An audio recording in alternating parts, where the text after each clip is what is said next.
بسم اللہ الرحمن الرحیم۔ آپ سب دیکھنے اور سننے والے کو السلام علیکم۔ حضرت سلیمان علیہ السلام اللہ کے نبی حضرت داؤد علیہ السلام کے بیٹے تھے۔ آپ بنی اسرائیل سے تعلق رکھتے تھے اور اپنے والد حضرت داؤد علیہ السلام کے بعد عدنان حکومت سنبھال کر بنی اسرائیل کے بادشاہ بنے۔ آپ اللہ کے سچے پیغمبر اور انصاف پرور بادشاہ تھے۔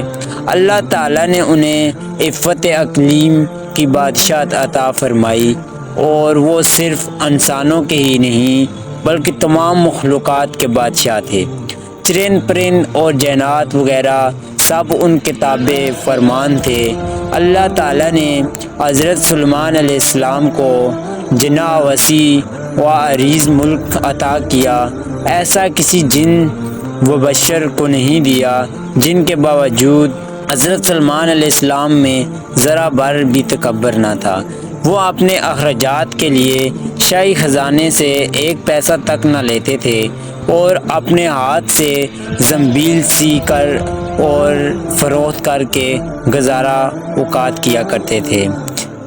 کھانے کے لیے وہ اپنے ہاتھوں سے جو پیس کر آٹا بناتے اور اس کی روٹی پکا کر کھاتے تھے۔ آپ اکثر روزہ رکھتے تھے اور ہر شام بیت المقدس میں جا کر غریبوں اور روزہ داروں کے ساتھ روزہ افطار کرتے تھے۔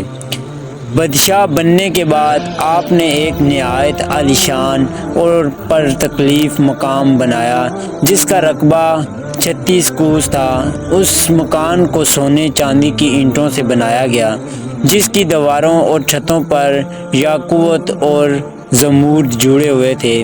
پھر اس مکان کے اندر آپ نے اپنے لیے ایک شاندار تخت بنوایا جس کی لمبائی 3 کوس تھی۔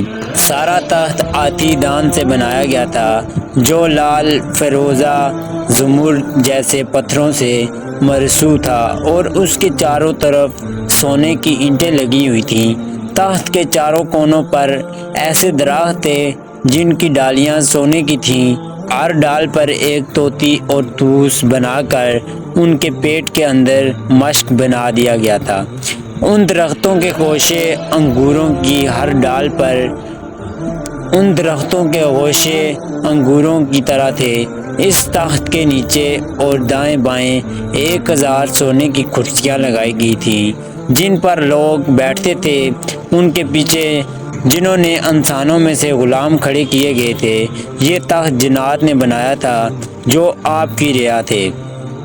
حضرت سلیمان علیہ السلام تاج شاہی سر پر رکھ کر اس عظیم عالیشان تخت پر قدم رکھتے تو ان کی ہیبت سے تخت اس وقت حرکت کرنے لگتا اور طوطی و طوس بھی اللہ کے حکم سے اپنے پر پھیلا دیتے تھے جن سے مشک وغیرہ کی خوشبو نکلتی تھی۔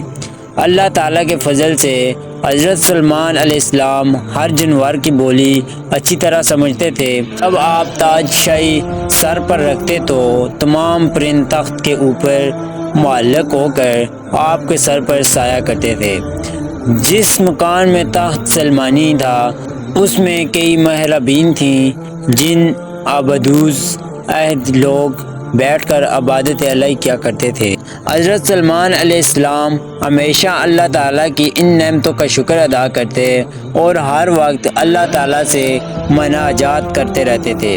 آپ پورے اجزائے انکسار کے ساتھ اللہ کے حضور یہ دعا کرتے تھے، یا الہی میں درویشوں کے ساتھ بھی شامل ہوں اور بادشاہوں کے ساتھ بھی۔ صرف یہی نہیں بلکہ میں پیغمبروں میں سے بھی ایک پیغمبر ہوں۔ اے میرے مالک، میں تیری نعمتوں کا کہاں تک شکر ادا کروں۔ اللہ تعالیٰ نے ہوا کو حضرت سلیمان علیہ السلام کے تابع کر دیا تھا۔ جب آپ اپنے عظیم عالیشان تخت پر بیٹھ کر تخت کو چلانے کا حکم دیتے تو تخت اتنی تیز رفتاری سے چلتا کہ آپ ہزاروں کوس کا فاصلہ چند منٹوں میں طے کر لیتے۔ آپ صبح کو ایک شہر اور شام کو دوسرے شہر میں ہوتے تھے۔ آپ کے باورچی خانہ کے لیے جنات نے بڑی بڑی پتھر کی دیگیں بنائی ہوئی تھیں جنہیں بادل پانی سے بھر دیتا ان دیگوں میں روزانہ کئی ہزار اونٹ اور کئی ہزار گوسفند پکتے اور خلق اللہ صبح سے شام تک آپ کے لنگر خانہ سے کھاتی پیتی۔ ایک دن حضرت سلمان علیہ السلام اپنے عظیم عالی شان تخت پر بیٹھے ہوا میں سفر کر رہے تھے۔ تخت کے دوسرے حصوں میں آپ کے 1000 ملازم اور سلطنت کے عہدیدار بھی اپنی کرسیوں پر بیٹھے تھے، جن میں وزیر اعظم برقیہ بھی شامل تھا۔ تمام جن تخت کے گرد ادب سے کھڑے تھے۔ فضا میں اڑنے والے پرندے تخت پر اپنے پروں سے سایہ کیے آ رہے تھے۔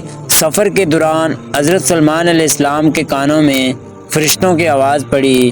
فرشتے اللہ کی تسبیح کرتے ہوئے کہہ رہے تھے، اے رب، تو نے حضرت سلمان علیہ السلام کو جیسا ملک اور عشم دیا ہے، ایسا کسی اور جن و بشر میں سے کسی کو نہیں دیا۔